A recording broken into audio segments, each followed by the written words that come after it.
Good morning students.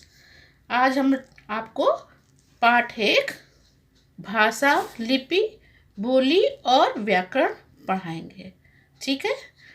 आप सभी लोग बच्चे जानते हो कि जब हम समाज में रहते हैं तो अपने मन के विचारों और भावों को व्यक्त करने के लिए भाषा का सहारा लेते हैं। ठीक है। तो हम भाषा कैसे सीखते हैं, भाषा का विकास कैसे होता है, ये जानने के लिए हम आगे बढ़ते हैं। भाषा ध्वनि प्रतीकों की व्यवस्था है। इसकी उत्पत्ति संस्कृत भाषा के भास धातु से हुई है। भास का अर्थ है कहना, बोलना या प्रकट करना। हमारे मुख से निकली सार्थक ध्वनियों से अर्थपूर्ण व सार्थक शब्दों का निर्माण होता है।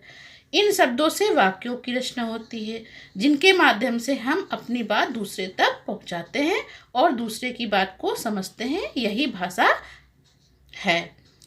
भाषा के कैसे आई? भाषा के आविष्कार से पहले तो मनुष्य कैसे व्यक्त करता था अपने भावों को? इशारों के माध्यम से व्यक्त करता था।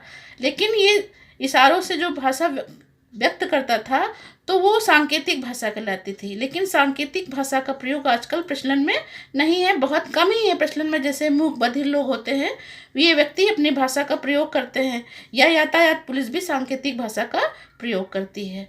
ठीक है। तो भाषा वह साधन है जिसके द्वारा हम अपने भावों एवं विचारों का आदान प्रदान करते हैं। ठीक है। अब भाषा के 2 रूप होते हैं, एक मौखिक भाषा एवं एक लिखित भाषा। मुख से बोली गई भाषा मौखिक भाषा कहलाती है। मनुष्य शुरू से ही इस भाषा का प्रयोग करता रहा है।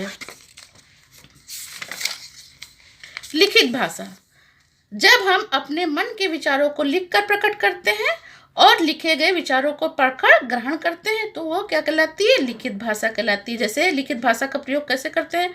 पुस्तकों में करते हैं, समाचार पत्र पत्रिकाओं में करते हैं, सूचना पट आदि में किया जाता है। देखिए चित्र में भी देख रहे हैं, ये मौखिक भाषा का उदाहरण है और ये लिखित भाषा का उदाहरण है। अब संसार में कई प्रकार की भाषाएं हैं, जैसे कि हम लोग जानते हैं अंग्रेजी, चीनी, हिंदी, अरबी, उर्दू, जर्मन, रूसी, जापानी, फ्रेंच आदि। ठीक। संस्कृत हमारे देश की सबसे प्राचीन भाषा है और हिंदुओं के धर्म ग्रंथ भी इसी भाषा में लिखे गए हैं। संस्कृत में विभिन्न भारतीय भाषाओं का जन्म हुआ है, जिसमें से हिंदी प्रमुख है। भारतीय संविधान में हिंदी को राजभाषा माना गया है। हमारे यहाँ संविधान में इन 22 भाषाओं को मान्यता दी गई। कितनी भाषाओं को? 22 भाषाओं को मान्यता दी गई है। जैसे हिंदी, मराठी, सिंधी, नेपाली, डोंगरी, उर्दू, तेलुगु, कन्नड़, कोंकणी, कश्मीरी, पंजाबी, असमिया, मणिपुर, मैथिली, उड़िया, तमिल, मलयालम, बोडो, गुजराती, संस्कृत, बंगला, संथाली आदि। अब हमारे देश में हिंदी को राष्ट्रभाषा माना गया है। लेकिन जो है हिंदी भाषा को बढ़ावा देने के लिए प्रत्येक वर्ष 14 सितंबर को हिंदी दिवस मनाया जाता है। सभी लोग जानते हैं कि 14 सितंबर को हिंदी दिवस मनाया जाता है। अब आते हैं बच्चों हम लिपि में। इतना तो आप समझ ही गए होंगे। अब आते हैं हम लिपि में। अक्षरों या वर्णों को लिखकर प्रकट करने के लिए जिन तरीकों का प्रयोग किया जाता है और लिखने की ढंग को हम क्या कहते हैं? लिपि कहते हैं। ठीक है। हिंदी भाषा की लिपि क्या है? देवनागरी है। व्याकरण के चिन्हों को लिखने की विधि लिपि कहलाती है। ठीक है। अब देखिए आपके पास उदाहरण भी है। विश्व की प्रमुख लिपियां लिखी हुई हैं। ठीक है। जैसे अंग्रेजी, स्पेनिश, फ्रेंच, जर्मन, है ना, ये भाषा है तो इसकी रोमन है।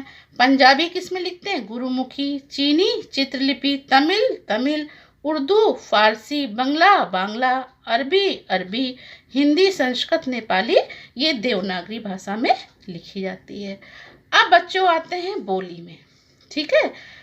भाषा के क्षेत्रीय रूप को बोली कहते हैं। किसी विशेष सीमित क्षेत्र में बोली जाने वाली भाषा क्या कहलाती है? बोली कहलाती है। जैसे कि आपकी राजस्थानी है, भोजपुरी, ये बोलियां हैं।